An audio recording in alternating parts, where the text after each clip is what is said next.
2017. You're rushed to a hospital unconscious with no ID or medical history, but thanks to a microchip under your skin, it's all there. Science fiction 20 years ago, but a biometric reality today. And it sounds like it's right from a sci-fi movie, but people all over the world are implanting these into their wrists. We're so attracted to our devices that they're basically becoming a part of our bodies. But what if they really could become a part of our bodies? Well, guess what? They can. Meet the RFID microchip. In the quiet town of Mount Vernon, Washington, Emil Grafstra has capabilities unlike anyone around. To access his storage facility, all he has to do is raise his hand. To get into his car, again, put out his hand. Grafstra has 4 radio frequency identification tags in his hand and arm. Many people thought that I was like working for the government with tracking devices or something. A lot of people were just upset about humans being treated like cattle. Back then it was death threat, death threat. Ooh, that's interesting. Death threat, death threat. Now it's more like, ooh, that's kind of cool. What can it do? What can I do with it? And like, how much does it cost? A doctor inserted Grafstra's first tag 10 years ago, and since then he's inserted implants into more than 700 people.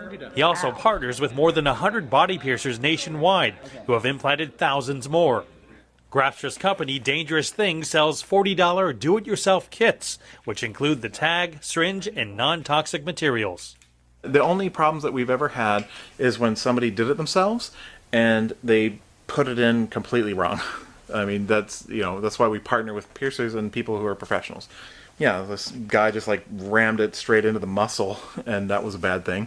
But as far as like breaking or anything like that, anyone that places it correctly, which is almost everybody, except for a few exceptions, and do a good job of keeping it clean during the procedure, then there's no risk of infection. And Emil isn't done with his products either. In fact, he's already installed his latest prototype.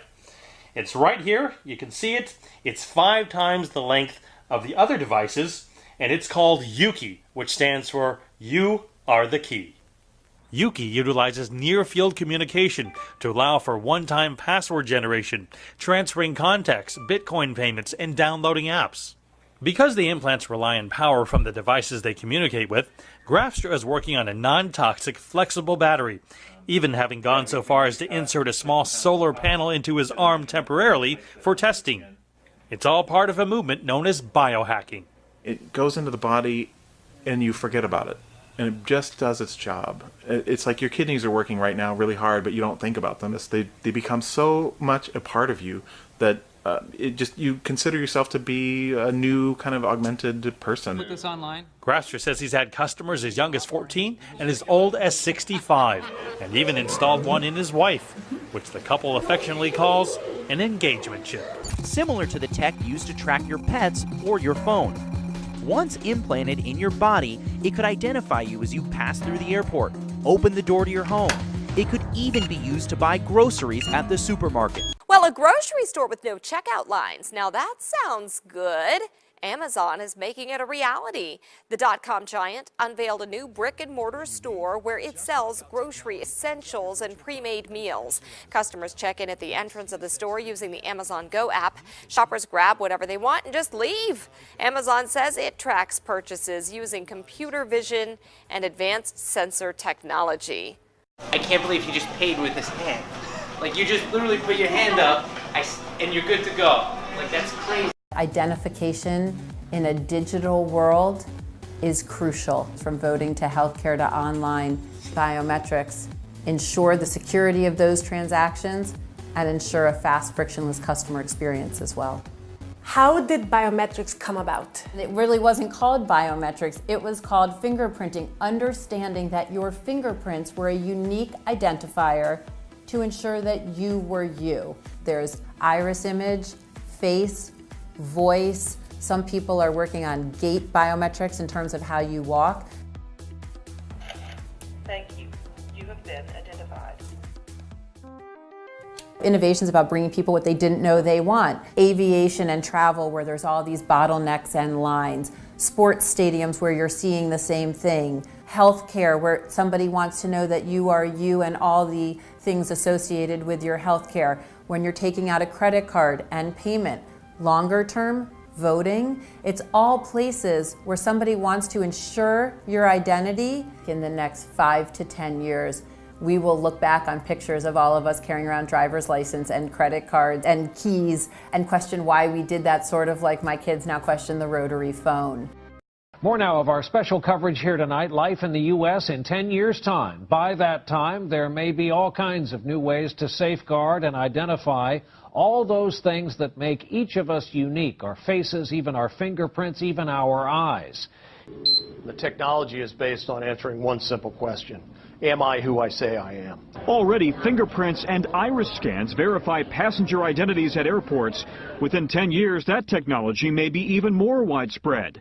And look for more complex facial recognition programs that scan a crowd of thousands looking for a single terrorist. Today's facial recognition software starts with the eyes. Then it maps out the contours of the face and compares that against a database of millions, a database that's growing by the day. What's next? At the University of Bath in England, researchers predict big changes for consumers. I think it is possible to free us completely of our wallets and keys using biometric technology, if that's what people want in 10 years' time. In fact, it's already here. The latest home security locks use fingerprints to control deadbolts. And at the Jewel Osco grocery store in Chicago, some customers pay using their fingerprints. No paper or plastic. You don't really need anything other than your hand, and you already got that with you. So will future department stores scan our irises, like in the movie Minority Report, then offer products catered to who we are? Hello, Mr. Yakamoto. Welcome back to the Gap. Experts say that technology is here now. And do you ever get tired of remembering all those passwords? Well, one high-tech office block in Sweden thinks it has the answer. So this is how I unlock my phone nowadays. So usually people would type a PIN code, but I just touch this and the phone is unlocked. It might look like magic, but he's implanted a microchip the size of a grain of rice into his hand. They can operate computers, photocopy machines and open doors with a wave. But many do have concerns over privacy, concerns those on the project told us are completely unfounded. A man recently became the first person to get on a flight without a boarding pass. Instead, he used just a chip that was implanted in his hand. The Swedish man boarded the jet in Stockholm and posted the video on YouTube. The video also showed the process of implanting the chip, which is about the size of a grain of rice. Verichip has been approved by the FDA as a Class II medical device in order to identify high-risk patients in an emergency situation. It's elective, it's voluntary, and it is certainly critical to the evolution of information technology in healthcare, which we all know is archaic, the way healthcare is done today in emergency rooms and physicians' offices. Oh, go ahead. You have one in your arm right now. That's correct. Where is it? It's in the upper right arm. It's a simple injection process, just like getting a shot of penicillin. Is it painful? Not at all. They numb the area slightly. You don't feel it. They put a Band-Aid on it. Within 2 days, you don't even know it's there. And can we, I don't know, did you get a good shot of this, Peter, the chip? I don't know how tight you can get on it, but these are small, and you've got a scanner with you right now. That's correct. Right? This is the passive scanner that awakens our proprietary chip.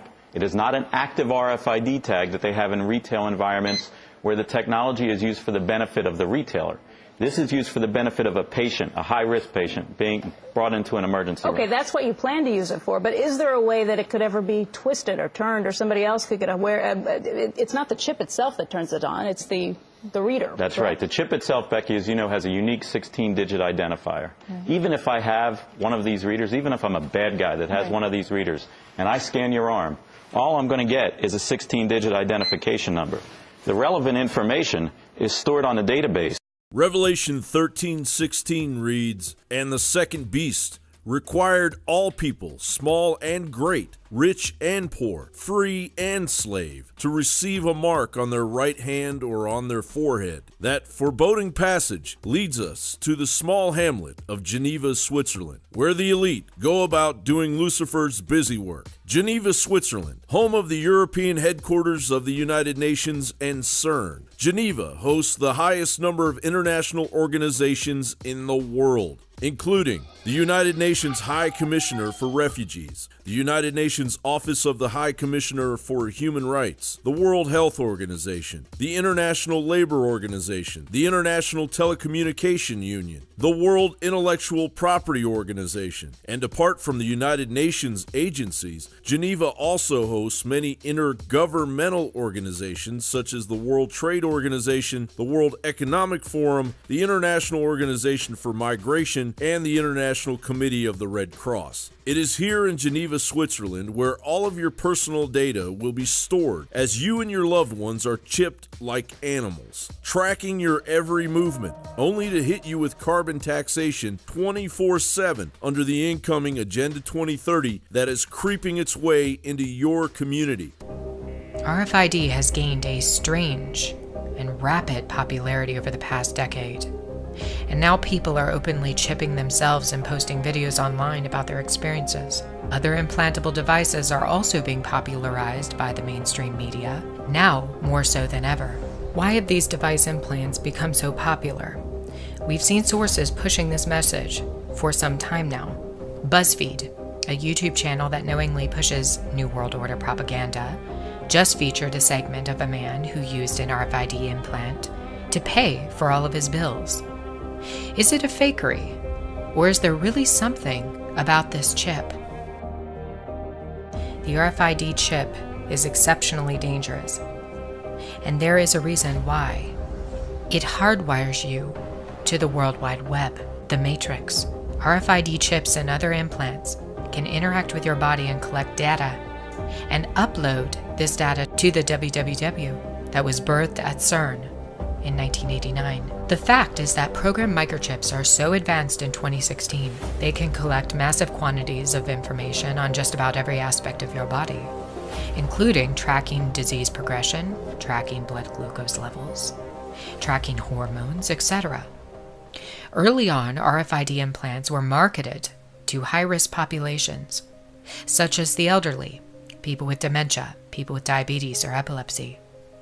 This was done under a patent called VeriChip, which caused a firestorm of speculation that it could be an early test run for the Mark of the Beast. And just how is the United Nations going to go about chipping 325 million red-blooded Americans? Well, in concert with the United Nations establishing a foothold in our local police forces, thanks to the United Nations and the Department of Justice's collusion of the Strong Cities Network, the CDC will begin arresting the unvaccinated and inevitably forcing these chips on the masses. John Rappaport writes, the CDC's imminent implementation of its new rules for controlling communicable diseases. I've covered these rules extensively. Here I'll sum them up. Rappaport continues, Americans traveling between states can be stopped, detained, and even quarantined if they seem to have indications of an illness that could impact public health. If this sounds vague, it is. The CDC has even coined a new absurd category, pre-communicable illness. It means that with few or no symptoms, but merely the probability of having contacted someone who had or could have had an illness, a traveler in America can be picked up and held against his will. The CDC asserts it has police powers to do this. 10,000 people have already been chipped, and the number is growing. The elites have already chipped millions of people while they have slept, when they were put under, during surgical procedures and received medical device implants. Did you know that medical technology companies began to secretly implant chips into devices like hip implants, total knee replacements, titanium rods, medical mesh, pacemakers and defibrillators, prosthetics, and even breast implants now contain small microchips inside of them? There are millions of people on Earth who walk around with these implants. The conspiracy to place microchips into people began back in the first decade of this century. The problem is that everybody was focused on VeriChip. What they didn't realize is that chipping began before VeriChip was mass marketed, roughly around the years 2007 through 2008, the year of Obama's election. Millions of microchips are sitting inside of people's bodies as a part of a medical device. Change happens.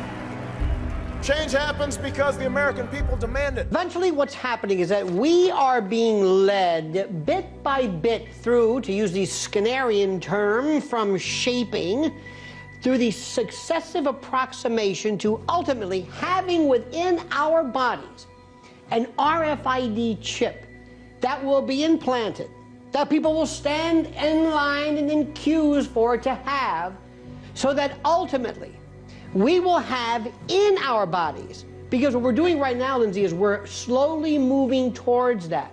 We went from the desktop to the laptop to the phone to the watch, and now we're having little tattoos, little biometrics, all of them leading to the ultimate goal, and that is an RFID, a radio frequency identification or similar chip, to be placed subcutaneously.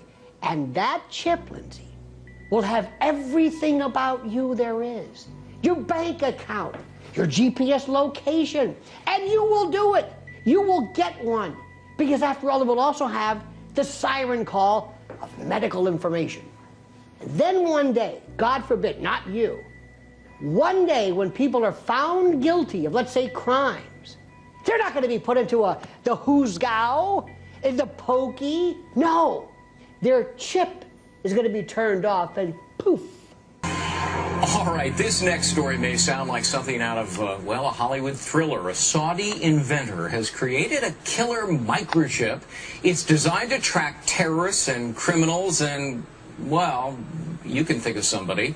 Not only does it include a GPS device, it also has a lethal dose of cyanide, which can be activated at any time. You get my point? This is pretty macabre, pretty sinister and nefarious. How exactly would this work? Well, there's a category of technology that involves GPS tracking systems being shrunk down to the size where you could actually implant it surgically. And we've seen a number of applications for this. This is without question the most sinister version of it that I've certainly heard of. You know, and the notion of tracking criminals is not new, but the notion of killing them remotely, I think, is a whole new thing. They don't exist anymore. That's where all of this is going. There will be a time when humanity will be forced to take a mark, and that mark will be on the right hand or the forehead. And people who do not take that mark, of course, will not be able to buy or sell. The scripture she's referring to is Revelation chapter 13, verses 16 through 18. Some people say RFID will be the mark of the beast because it can be a mark in your hand that you can transmit. If it isn't, and it may well not be, there may well be something that comes next beyond that to become, to fulfill that biblical prophecy. But every one of those steps was getting us closer to that end destination. Once the CDC's full violation of the Constitution is underway, enforced by the Strong Cities Network, the United Nations Mark of the Beast system will be coming to a school and/or doctor's office near you, courtesy of the United Nations Agenda 2030.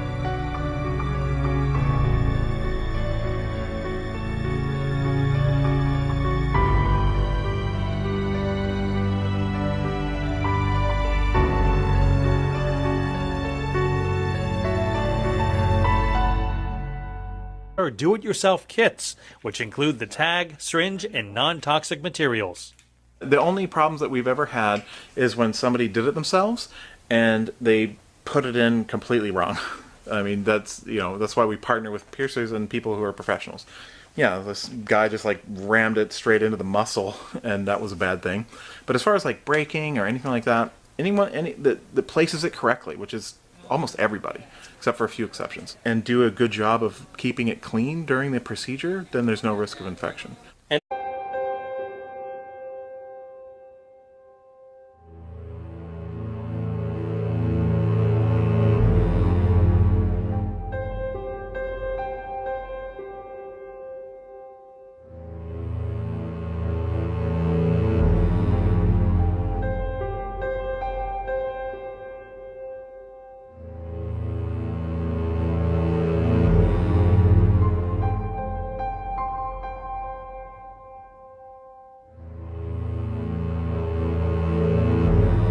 But people all over the world are implanting these into their wrists. We're so attracted to our devices that they're basically becoming a part of our bodies. But what if they really could become a part of our bodies? Well, guess what? They can. Meet the RFID microchip. In the quiet town of Mount Vernon, Washington, Emil Grafstra has capabilities unlike anyone around. To access his storage facility, all he has to do is raise his hand. To get into his car, again, put out his hand. Grafstra has 4 radio frequency identification tags in his hand and arm. Many people thought that I was like working for the government with tracking devices or something. A lot of people were just upset about humans being treated like cattle. Back then it was death threat, death threat. Ooh, that's interesting. Death threat, death threat. Now it's more like, ooh, that's kind of cool. What can it do? What can I do with it? And like, how much does it cost? A doctor inserted Grafstra's first tag 10 years ago, and since then he's inserted implants into more than 700 people. He also partners with more than 100 body piercers nationwide who have implanted thousands more. Grafstra's company, Dangerous Things, sells $40.